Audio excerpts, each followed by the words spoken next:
আসসালামু আলাইকুম। সামনে এই বাংলাদেশটাকে পরিচালনা করতে কাকে প্রয়োজন?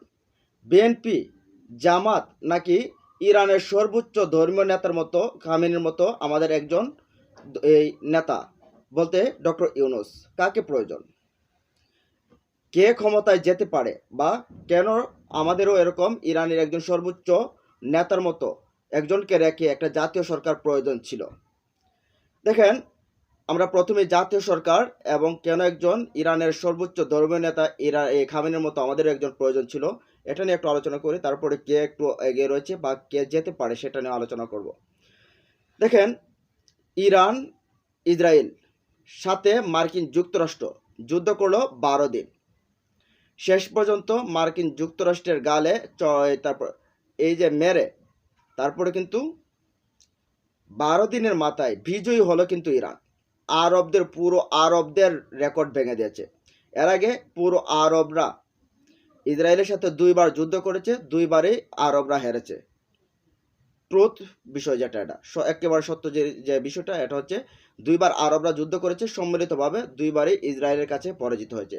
আর একমাত্র ইরান একজন ব্যক্তির নেতৃত্বে, যিনি সব কিছু নিয়ন্ত্রণ করেন একাই, ইরানের সর্বোচ্চ ধর্মীয় নেতা আয়াতুল্লাহ আলী খামেনি। তার নেতৃত্বে ইরান দখলদার দেশটি ইসরায়েল এবং আমেরিকার দুটাকেই নাস্তানাবুদ করে যুদ্ধবিরতি করতে বাধ্য করে অবশেষে তারা পরাজিত হয়েছে, ইরানের বিজয় হয়েছে।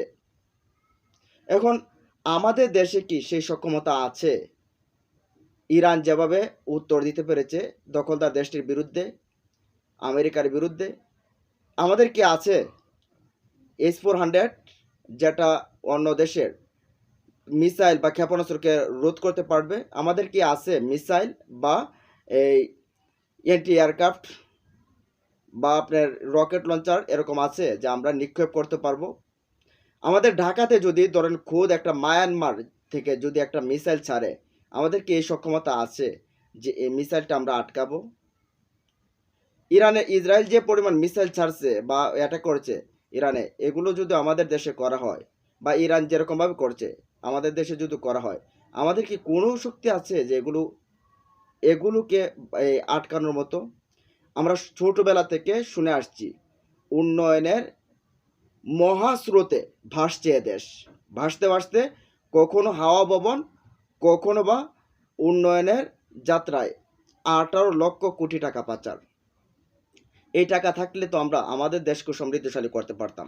আমরাও প্রতিরক্ষা বাজেট যদি বাড়ানো হতো, এই টাকাগুলো যদি এখানে খরচ করতে হতো, আমাদেরও থাকতো S-400 বা আয়রন ডোমের মতো বা এই এরো, যে ডিফেন্স সিস্টেম এরো বা এই ডেভিড স্লিং যেটা রয়েছে, এগুলো থাকতে পারতো। আমাদের রকেট লঞ্চার থাকতো, আমাদের ফাইটার জেট থাকতো, আমাদের মিসাইল থাকতো, ক্ষেপণাস্ত্র থাকতো, আমাদের রকেট লঞ্চার থাকতো, এগুলো থাকতো। আমরা কি আছে? আমরা যে দল আসছে তারাই আখের গোছানোর জন্য ব্যস্ত রয়েছে। তবে আমরা অভ্যুত্থানে এই 2000 অধিক শহীদের রক্ত দিয়ে একটা সরকার পেয়েছিলাম, ডক্টর ইউনূসকে পেয়েছিলাম, যার গ্রহণযোগ্যতা সারা পৃথিবীতে ছিল, যিনি ইতিমধ্যে বেশ কিছু সামরিক সরঞ্জাম প্রয়োগ করেছে।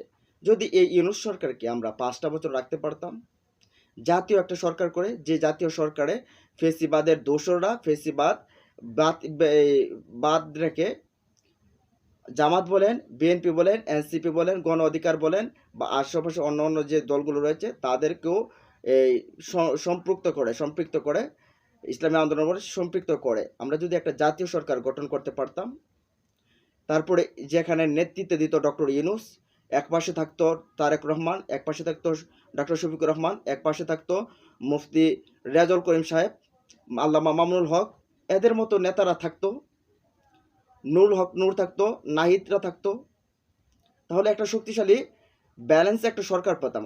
আমরাও আমাদের এই টাকা দিয়ে, আমাদের দেশের এই টাকা দিয়ে আমরাও পারতাম আমাদের প্রতিরক্ষা ব্যবস্থাটাকে শক্তিশালী করতে। ভারতে আমাদের বুঝতে পারছেন যে ভারত আমাদের কেমন শত্রু। শেখ হাসিনা পালিয়ে যাওয়ার পর কত রকম চাপ দিয়েছে, শুধু একমাত্র ডক্টর ইউনূস ছিল বলেই কোনো কিছু করতে পারেনি। যদি অন্য কেউ থাকতো এই জায়গায়, বিএনপি বলেন, জামাত বলেন, 3 মাসও যেত না, উঠে দিত।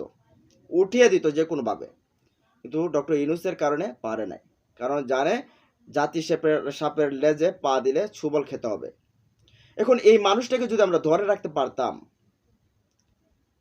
আমরা যদি নির্বাচন করে ব্যস্ত না হতাম, এরকমভাবে যদি একটা জাতীয় সরকার হতো, আমরা যদি আমরা আমাদের নিজস্ব প্রযুক্তিতে আমরা ড্রোন তৈরি করতাম, আমরা অ্যাটাকিং মিসাইল তৈরি করতাম, আমরা যদি রকেট লঞ্চার তৈরি করতাম, আমরা যদি ফাইটার জেট কিনতাম, আমরা বোমার বিমান কিনতাম, আমরা যদি এই aircraft system, air defence system এগুলো কিনতাম, এগুলো আনতাম, তাহলে আমাদের দেশও আমরাও চোখে চোখ রেখে বলতে পারতাম ভারতকে, ভারত তুমি যদি মিসাইল মারতে চাও তাহলে চিন্তা করে মারো, পাল্টা উত্তরে ইরানের মতো আমরাও মারবো।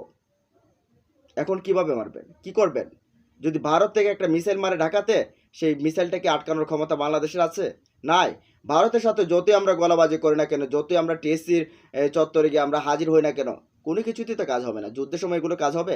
এখন কি আর ওই যে মান্দার আমলের যুদ্ধের যুগ আছে, যে রাইফেল নিয়ে আপনি ওই যে সীমান্তে গুলি দেদারসে গুলি করলেন? এগুলো আছে? এগুলো তো নাই। ওখান থেকে মেরে দিবে একটা মিসাইল, আপনার ঢাকা শহরে পড়বে, আটকানোর কিছু নেই। আপনি একটা মারতে পারবেন না, আপনার ওই সিস্টেম নাই। এরকম দিয়ে এই মুহূর্তে চলে না। উত্তর কোরিয়া দেখেন, কিম জং উন শক্তি দেখায়, সারা পৃথিবীতে কেউ লাগতে যায় না এই মানুষটার সাথে, এই দেশটার সাথে। কারণ কি, তারা আর কিছু থাকুক আর না থাকুক পারমাণবিক বানিয়ে রেখেছে, অস্ত্রের শান দিয়ে রেখেছে। যদি কেউ লাগতে যায় তাহলে তারও খবর হয়ে যাবে।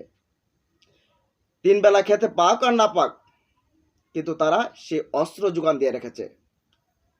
ইনকিলাব মঞ্চের আহ্বায়ক সম্ভবত হাদি একটা কথা বলছিল যে দরকার পড়লে এক বেলা খেয়ে হলেও অস্ত্র কিনুক এই জাতি, অস্ত্র না কিনলে ভবিষ্যতে মাথা নিচু করেই থাকতে হবে, কারো চোখে চোখ রেখে কথা বলতে পারবে না। এখন আমরা কি পারছি? না।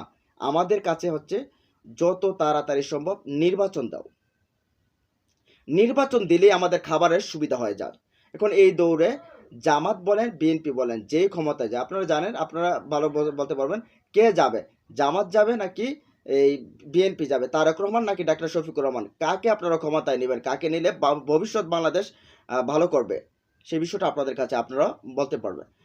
কোন বড় দল হিসেবে বিএনপিরও ফেভার রয়েছে, আবার ইদানিং সুইং ভোট রয়েছে, বা নতুন একটা বাংলাদেশে এখন জামাতেরও সম্ভাবনা, ইসলামিক জোটের সম্ভাবনা রয়েছে।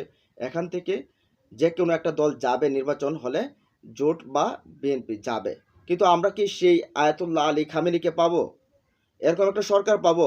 বা ডক্টর ইউনূস সরকার যেভাবে মাথা উঁচু করে সারা বিশ্বের কাছে দাবি করতে পারতো যে আমাদের কিছু অস্ত্র লাগবে, ইউরোপের ফ্রান্সের কাছে বলতে পারতো যে আমাদের কিছু অস্ত্র লাগবে, জার্মানির কাছে বলতে পারতো যে আমাদের কিছু দরকার, আমেরিকার কাছে বলতো যে আমাদেরকে কিছু দেন, আমাদেরকে দরকার, রাশিয়ার কাছে বলতে পারতো, তুরস্কের কাছে বলতে পারতো। এই মানুষটা বললে না করতো না কেউ, টাকা দিয়ে হলো না করতো না কেউ। কিন্তু এই মানুষটাকে কি আমরা ধরে রাখতে পারবো? এই মানুষটাকে কত তাড়াতাড়ি তাড়িয়ে দেওয়া যায়, সেই জন্য আমরা যত রকমের প্রয়োজন আন্দোলনের জন্য তো পরিকল্পনা ছিল। এই যে এত পরিমাণ আন্দোলন হলো, এগুলোর পেছনে তো রাজনৈতিক দলগুলোর ইন্ধন রয়েছে। আমরা পারি নাই, আমরা ব্যর্থ, আমরা জাতি হিসেবে ব্যর্থ, আমরা জাতি হিসেবে পা চাটা জাতি হিসেবে হয়ে গেছে। আমরা আমরা গোলামির জিঞ্জির আমাদের গলায় পেঁচিয়ে নিয়েছি। যদিও অভ্যুত্থান হয়ে গেছে, ভারতের দাস পালিয়ে গেছে, কিন্তু ভারতের গোলামির জিঞ্জিরটা এখন আমাদের ঘাড়ে সামনে কিন্তু লটকে আছে। কারণ যেই সরকার আসবে সেই সরকার বাধ্য হবে আবার ভারতের কাছে এই গোলামির জিঞ্জির পড়তে, কারণ এই সরকারের ভারতকে টাক্কা দেওয়ার ক্ষমতা নেই, কারণ এরকম আন্তর্জাতিক গ্রহণযোগ্যতা নেই ডক্টর ইউনূসের মতো। ডক্টর ইউনূস যদি সামনে থেকে বলতো যে না, আমি আমার দেশটাকে সাজাবো, সবাই আমাকে সহযোগিতা করেন, আর যদি সবগুলো দল সহযোগিতা করতো, তারেক রহমান, ডক্টর শফিকুর রহমান, আল্লাহ মামুনুল হক, রেওয়াজুল করিম সাহেব, নুরুল হক নূর, তারপরে নাহিদ ইসলাম, এরা যারা আছে, এরা যদি সবাই সহযোগিতা করতো, সারা দেশের জাতি যদি ঐক্যবদ্ধভাবে ইরানের মতো সহযোগিতা করতো, তাহলে হয়তো বা নতুন একটা বাংলাদেশের দেখা পেত। ইরান থেকে তো ইতিমধ্যে বার্তাও দিয়েছে একজন খামেনি প্রয়োজন, একজন খামেনি পারে পৃথিবীর পরাশক্তিকে বৃদ্ধাঙ্গুলো দেখিয়ে গালে চপেকাট করে পরাজিত করতে। আমরা কি আদৌ পারবো, নাকি আমাদের এই গোলামির জিঞ্জির আমাদের গলার সামনে যে এই ঝুলে আছে, সেই গলার সামনে যে ঝুলে আছে এই জিঞ্জিরটা আবারও পড়বো?